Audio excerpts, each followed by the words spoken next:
ಪಶ್ಚಿಮ ಬಂಗಾಳವನ್ನೇ ಗುರಿಯಾಗಿಸಿದ ಎಸ್ಐಆರ್ ಪ್ರಕ್ರಿಯೆ ಮೂಲಕ ರಾಜ್ಯದ ಜನರಿಗೆ ಅನ್ಯಾಯ. ಸುಪ್ರೀಂ ಕೋರ್ಟ್ನಲ್ಲಿ ಸ್ವತಃ ವಾದ ಮಂಡಿಸಿದ ಮಮತಾ ಬ್ಯಾನರ್ಜಿ. ಆಸ್ತಿಯನ್ನ ಧ್ವಂಸಗೊಳಿಸುವ ನಿಯಮಗಳು ಭಾರತೀಯ ಕಾನೂನಿನಲ್ಲಿ ಇಲ್ಲ. ಸುಪ್ರೀಂ ಕೋರ್ಟ್ ಆದೇಶವಿದ್ದರೂ ಉತ್ತರ ಪ್ರದೇಶದಲ್ಲಿ ಬುಲ್ಡೋಸರ್ ನ್ಯಾಯ. ಅಲಹಾಬಾದ್ ಹೈಕೋರ್ಟ್ ಹೇಳಿಕೆ. ದೇಶವನ್ನೇ ಬೆಚ್ಚಿ ಬೀಳಿಸಿದ ಗಾಜಿಯಾಬಾದ್ ಆತ್ಮಹತ್ಯೆ ಪ್ರಕರಣ. 3 ಸಹೋದರಿಯರ ದಾರುಣ ಮರಣ. ಮಕ್ಕಳ ಮೊಬೈಲ್ ಗೀಳು ಆತ್ಮಹತ್ಯೆಗೆ ಕಾರಣ ಎಂದ ಪೊಲೀಸರು.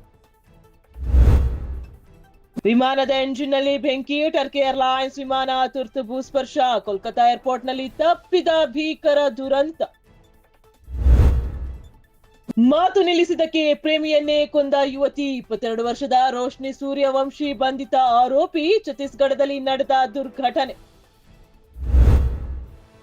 ಬೆಂಗಳೂರು ಮೆಟ್ರೋ ರೈಲು ಪ್ರಯಾಣಿಕರಿಗೆ ಸರ್ಕಾರದ ಶಾಕ್. ಮತ್ತೆ ಟಿಕೆಟ್ ದರ ಏರಿಕೆಗೆ ರಾಜ್ಯ ಸರ್ಕಾರ ಅಸ್ತು. ಮೆಟ್ರೋ ರೈಲು ನಿಗಮದ ಪ್ರಸ್ತಾವಕ್ಕೆ ಅನುಮೋದನೆ.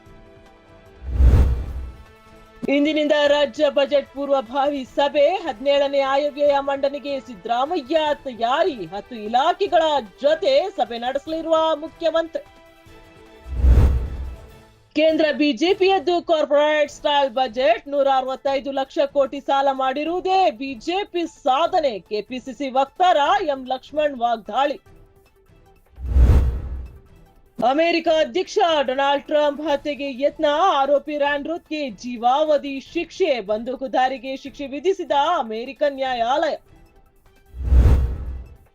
ಐಸಿಸಿ ಟಿ20 ವಿಶ್ವಕಪ್ ಟೂರ್ನಿ. ಭಾರತ ವಿರುದ್ಧ ಪಂದ್ಯ ಬಹಿಷ್ಕರಿಸುವ ನಮ್ಮ ನಿಲುವು ಅಚಲ. ಪಾಕಿಸ್ತಾನ ಪ್ರಧಾನಿ ಶೆಹಬಾಜ್ ಶರೀಫ್ ಹೇಳಿಕೆ.